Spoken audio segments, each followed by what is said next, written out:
Hey, good afternoon, everybody. My name is Chris O'Brien. I'm part of Cisco's Compute team. I lead our engineering efforts around our Cisco Validated Design program. And I want to thank everybody for their time today. And what we really want you to walk away with is that when you look at Cisco solutions, it's not just about Cisco. It's about you trying to achieve the outcomes you want.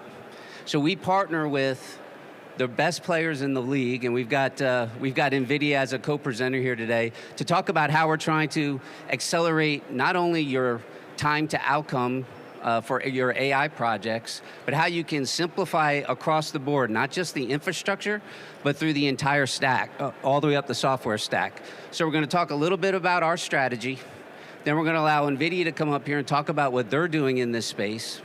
And then we're going to show you how we're bringing it all together in the labs. When I say bringing it all together, it's Cisco and NVIDIA working together, engineering these projects, making sure we don't hit an issue, right? So that you don't hit an issue.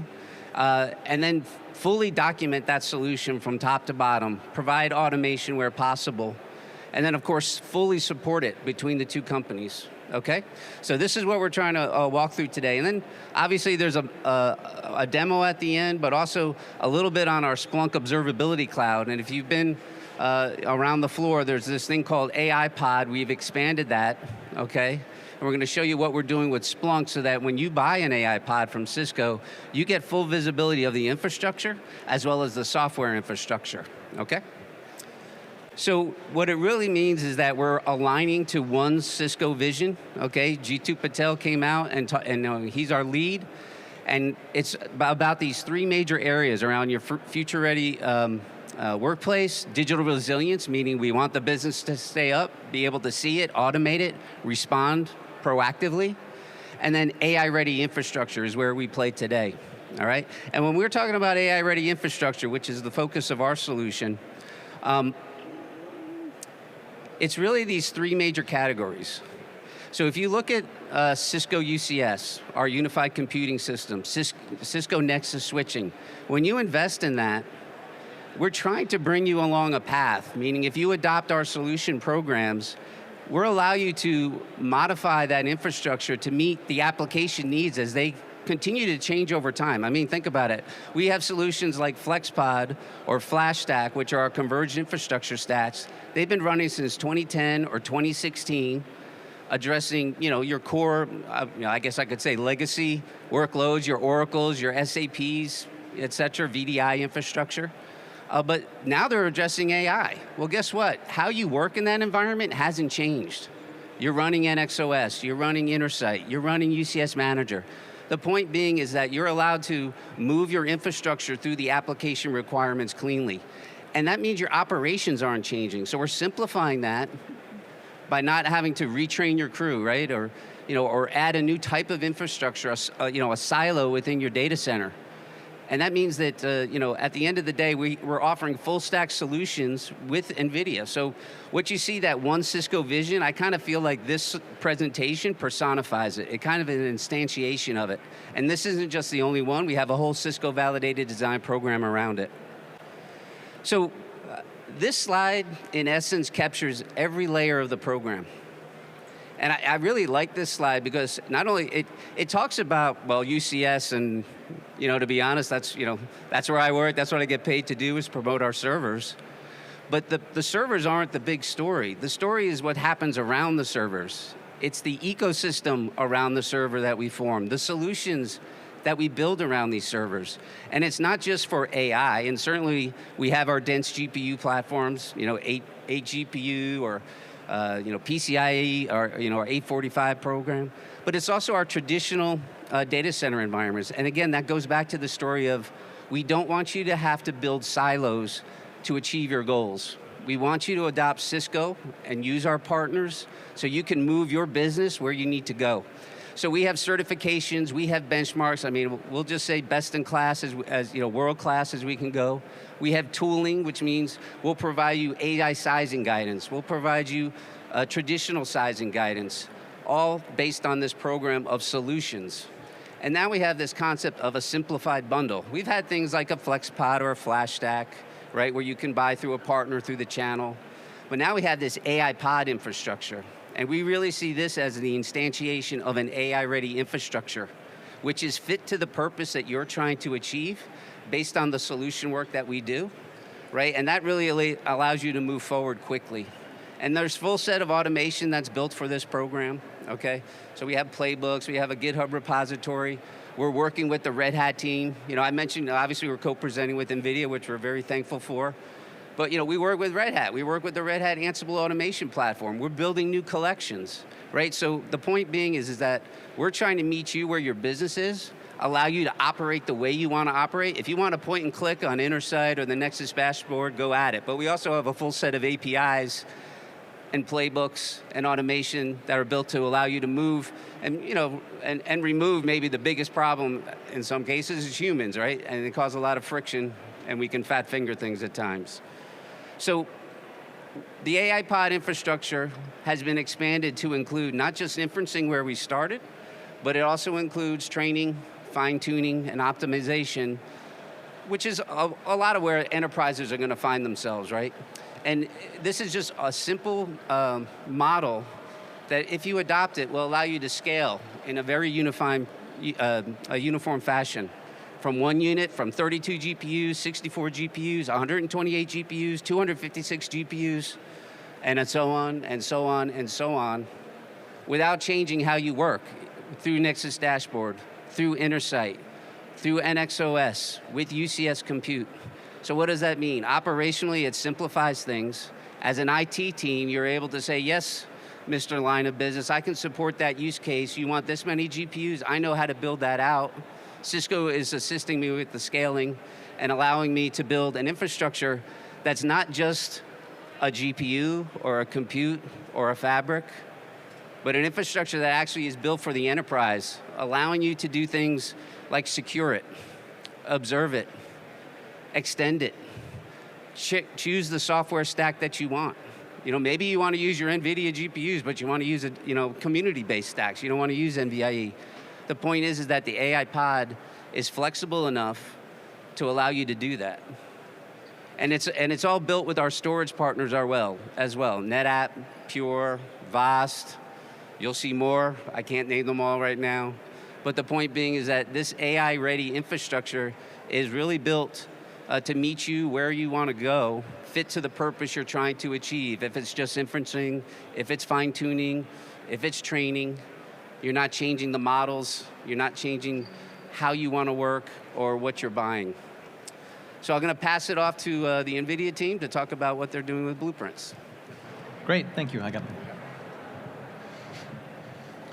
Okay, wonderful.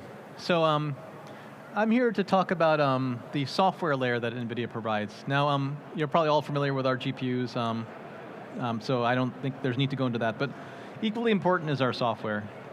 Now, if you're like a very large enterprise, or like in what they call like an AI native type of company, a lot of times you have enough people on your staff to like really build all this stuff from the ground up, using all the open source components that are out there, and build your inference AI, typically inference stack that way. But we recognize as a company, we want to allow ordinary enterprises out there to take advantage of AI without having to have like a whole lot of expertise on their staff for building these very sophisticated types of workflows and inferencing type of stacks here. So this is why we created NVIDIA AI Enterprise. So the whole point of this software is that we want to bring AI to enterprises. So this software we sell this, it's optimized for performance with robust security, software stability, and it's meant for production deployments of AI. So it consists of these pieces, which I'll go into a little bit more detail here. So at its foundation, we have our CUDA libraries, of course, underpin everything. We have integrations with cloud-native platforms such as OpenShift and open source Kubernetes that let you deploy it onto these platforms. And then we have a set of capabilities built on top, which we'll get into. So NIM microservices and NEMO tools. These all support all kinds of models, whether it's models from us, like our NEMO Lamatron models, or community models, or even proprietary models. So this is the software that we sell, and this is meant to really accelerate enterprises in their journey to deploying AI workflows into production. And on top of that, we provide these workflows, which we call blueprints, for building these AI agents. So what is a NIM? We introduced this concept a year ago, GTC of 2024, our conference, optimized microservices. So what is it? It's really, I would say it's an opinionated inferencing stack. So we take all the different components, bundle them together into this stack that you simply deploy as a microservice, as a container in your environment. So they're optimized for performance, so accuracy, latency, and throughput. We provide enterprise support, so you can get that support as you need it. They're very easy to use. We take a lot of care into making them not only easy to deploy, like I said, onto your leading management Kubernetes-based platforms, but also they have APIs that we build in, so they're very easy to plug into your workflows using these standard APIs. And then finally, they're portable. When we create a NIM, a microservice, it can run anywhere, whether it's cloud, data center, or edge. So they're very portable, and you can kind of prototype in one place and then deploy somewhere else. So that's what a NIM microservice is. Again, we take leading models that are out there and we create these opinionated stacks for them. The next piece here is NEMO. So NEMO is like a set of capabilities for making agentic and generative AI workflows. So in the middle, you might have your inferencing stack, typically like an LLM or a VLM or other type of model, reasoning model, whatever it happens to be. But then NEMO is all the things that surround it that make it easy, make it customized for your own purposes. So it's a set of, it also is a set of microservices, but they're meant to make these LLM models more useful. So with things like data curation, model customization, and then tools for evaluating those models once you've customized them, tools for doing guardrailing, so that's the concept of either protecting against malicious input or making sure that the output is appropriate, and then information retrieval. So all these are different services that you use in conjunction with an LLM microservice to create an overall end-to-end AI workflow. So the similar set of, again, like being part of NVIDIA Enterprise, same benefits, easy to use, enterprise grade with support, portable to run everywhere, and then this integration with the ecosystem here. So that's what the NEMO microservice is. So blueprints, so you take these ingredients, you have an LLM packaged as a NIM microservice, you have these NEMO tools and frameworks, most of which are microservices as well, and you need to put them together into an AI workflow. So this is where blueprints come into play. Blueprints are reference workflows that will show you how to create a specific AI workflow. So it has, typically a blueprint comes with like a reference application, sample data that you could use to try out, reference code, all the glue pieces, architectural information like diagrams, and these customization orchestration tools. And so these together give you like an example of how to build an AI agent for a particular use case. So again, we don't support them directly, but they're available for you to download freely, and you could use them as starting points to build an agent that's customized for your own capability. So if you go to build.nvidia.com, you can see all our agents, all our blueprints right there. So we have all these different blueprints. Blueprints for digital human, PDF extraction for enterprise RAG, visual, video search and summarization, digital twin. So all these blueprints are there. So the idea is that you can go take a blueprint and then customize it for your own purposes here. If you go to build.nvidia.com, we actually make it easy for you. You can actually try them out live on the website, just to give it a try, see how it goes. And then once you think you want to go further, that's how you can download it and then run it in your own environment. So this one here, this presentation here is actually talking about two blueprints that we're putting together that Pani will get into soon. One of the blueprints is an enterprise RAG pipeline.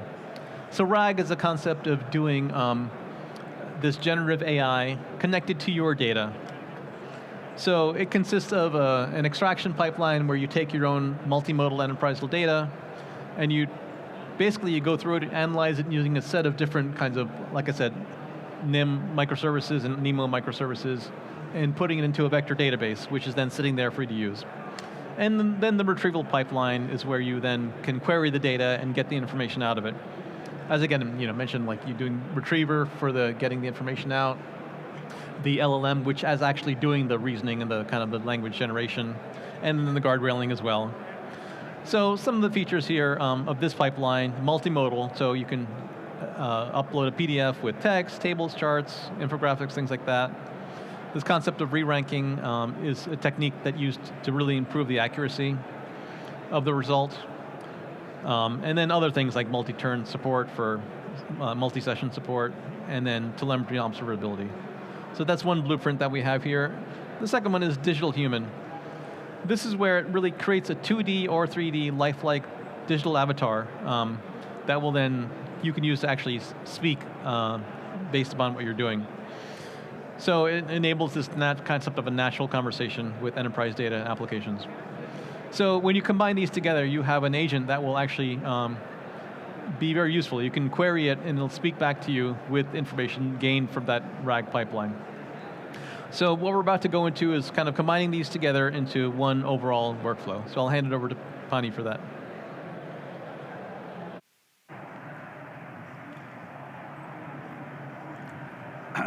Hi, my name is Paniraj. I'm a technical marketing engineer. Can you hear me okay? Okay. Yeah, I'm a technical marketing engineering leader at UCS Compute Solutions team, primarily working on AI solutions. So Chris talked about AI-ready infrastructure, and Charu spoke about the NIMs, blueprints. So now, taking all of this, how did we build a solution is something that I'll talk about. So what is the solution? The solution that we built is a combination of digital human blueprint for customer service and RAG blueprint to bring the digital human along with the enterprise data completely deployed on our on-premise infrastructure. So your solution is on-prem where your data is, right? So that's the best part here. And what does it do? So RAG enables the customer service workflows with the domain context. Charu explained what RAG is.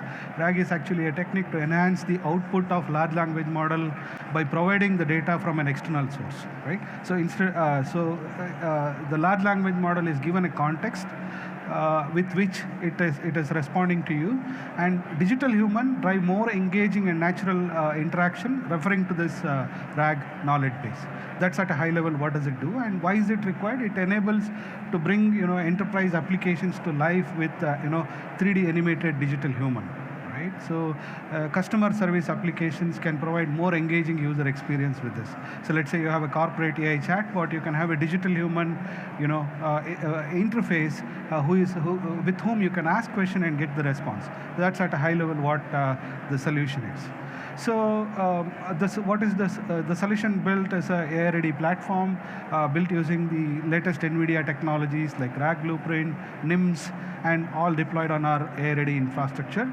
At the core is our the converged infrastructure, which is Cisco UCS Compute, Nexus network, and the storage from either Pure or NetApp. When it is FlexPod, it is from NetApp, and when it is Pure, we call it as FlashStack. Okay. On top of this, what we have deployed is Red Hat OpenShift. We saw that most of the inferencing solution in production is happening on the cloud-native way using Kubernetes. So we took Red Hat OpenShift here, and then on top of this is what we have a software-defined storage. So we need software storage to either store models or store result, or in case of generative AI applications. So that is where this software-defined storage come into picture. So we have this either NetApp Trident or Pure Portworx is what gets deployed here. And on top of this is where you have this NVIDIA GPUs with the GPU operator configured, where it enables the GPUs to the underlying cluster. On top of this is where we have this NVIDIA NIMs, and we have this the blueprints for RAG and digital human blueprint. And the best part is these are totally customizable workflows. Let's say today you have a RAG blueprint that is deployed with Llama 3.1, and now we have Llama 4, right? So all you can do is you go to the configuration page, change the large language model, and do a Helm upgrade. Your new digital human with a new large language model is up and running for you. So another such customization is the interaction between the digital human and the enterprise RAG itself. So in the config template file for digital human, I'm saying, okay, don't use the inbuilt service for RAG. Instead, what you do is I have deployed my own RAG server using the RAG blueprint. Please refer to that and while answering your questions. So there are a lot of customizations with the RAG blueprint as well as the digital human that we wanted to showcase. I just have a quick demo that about the solution itself. So what you see here is a X94 X series chassis, and if you see here, yeah. So each compute node is attached with the X440 node, which is providing you the GPUs. On the rear end of the chassis, if you look at it, this is the X-Fabric module, which connects the compute node with the PCI node, which enables the GPUs. And we also have this, the intelligent IFM, we call it as, which provides the network connectivity to the uplink. Okay, and now we are getting into the server view. We have each of this is a X210C compute nodes that we have, and right, and you can see that next to it is a X440p PCI node, which provides you with two L40S GPUs. So this is my infrastructure, and on top of this infrastructure is where I have this Red Hat OpenShift deployed. With 3 master node and 3 worker node, and each of these worker nodes are enabled with the GPUs. And this is where my RAG blueprint is, and this is just a UI for it, and you can invoke this UI and ask any specific question. So first, let's try a regular inferencing. I'm just asking, what are the models supported with the, this is one of my previous CVD, and when I click on submit, since this LLM knows something about Cisco CVDs, something about, the flex part, it tries to, it's a hallucination without actually, providing the right context. So now what I do in the knowledge base, I'll go and upload that particular CVD to the RAG system. So now the upload is still happening, and now it is complete. Now, once it is complete, so you can see that in the vector database that we have a collection called canonical RAG with 664 entries. And if you click on that, and click on data preview, you should be able to see all the chunks from that PDF document, right? So now, since the document is uploaded, I will ask the same question this time, but I will tell the RAG system to refer to the knowledge base before answering the queries, and you should be able to get the response. So this is at a high level what RAG blueprint is doing.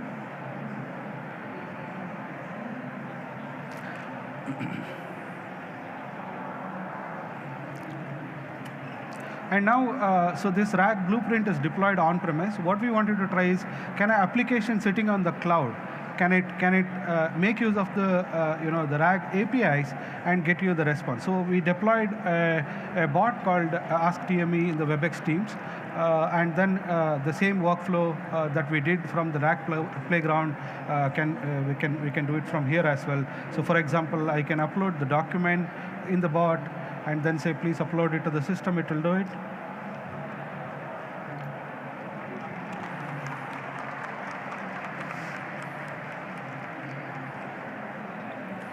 And you can run the same inferencing that we did. So this is at a high level the RAG blueprint is. Now, so this is interface to the digital human, right? So the digital human is, we have some, the latest, the happenings which happened after the training of Llama 3.1 model. And the digital human is referring to that current happening stored in the RAG pipeline knowledge base to answer the question. Okay, so this is the demo of it.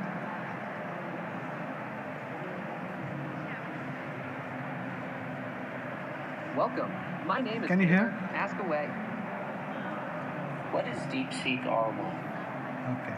DeepSeek R1 is an open source reasoning model built on DeepSeek V3, designed for conversational AI, coding, and complex problem solving. What is the model parameter of DeepSeek R1 model? The model parameter of DeepSeek R1 model is 671 billion. Who is the current president of the USA? Donald Trump. Bye. Yeah, so this is the digital human interface for the RAG pipeline that we have deployed. Now we look at the observability. Observability of the stack is very important. You have this infrastructure, you have this cluster, you have the NIM microservices and the blueprint. So it is very important to observe all the way from the infrastructure to application. And this is where we use the Splunk Observability Cloud. So the Splunk Observability Cloud enables monitoring and troubleshooting across this infrastructure, applications, and the user interfaces in real time. So the way the data is ingested into the Splunk Observability Cloud is using the Splunk distribution of open telemetry, which is an enhancement or the open source open telemetry tool. So when the data is sent from each layer of the AI-ready infrastructure to Observability Cloud, so you basically get the raw metrics, the logs and traces, and it transforms that into an actionable insight in the form of a dashboard. And that is what you see here. And we built a couple of dashboards to observe. So in this case, like you can get a service map view where you have this application deployed, each of the services, and you could drill down to each of the service and see what is the latency, what is the throughput that you're getting, all the detail. And what you see here is a AI pod, the GPU overall, the statistics where you can see I have 2 worker nodes, and each of the worker node having 2 GPUs, and one of the GPU is in red. So these are possible with the Splunk Observability Cloud, which helps you, navigating all the way from issues, all the way from application to, the infrastructure. Yeah. Any final thought, please? Yeah, so I think, the one thing I hope you walk away with was, if you look at what NVIDIA is doing with Blueprints, what are they trying to do? They're trying to simplify the AI use case through very curated workflows. What are we trying to do? We're trying to simplify the infrastructure so it's ready for those workloads. So you kind of put these two things together. What is that? It should simplify that's the goal. Simplify your job, accelerate the outcomes you're trying to achieve. We have downstairs, we have actually one of the voice, we're using Rivia in our Lego competition. So you can go down there, watch an AI pod in action, and potentially win a UCSX. I can't call it Lego, but it's a brick set, like a Lego set of that. And then we also have, in the world of solutions, a AI pod dashboard that we created, and you can see that live downstairs in our AI-ready data center area. So I really appreciate everybody's time. Thank you, NVIDIA, for joining us. And everybody have a great Cisco Live. Thank you.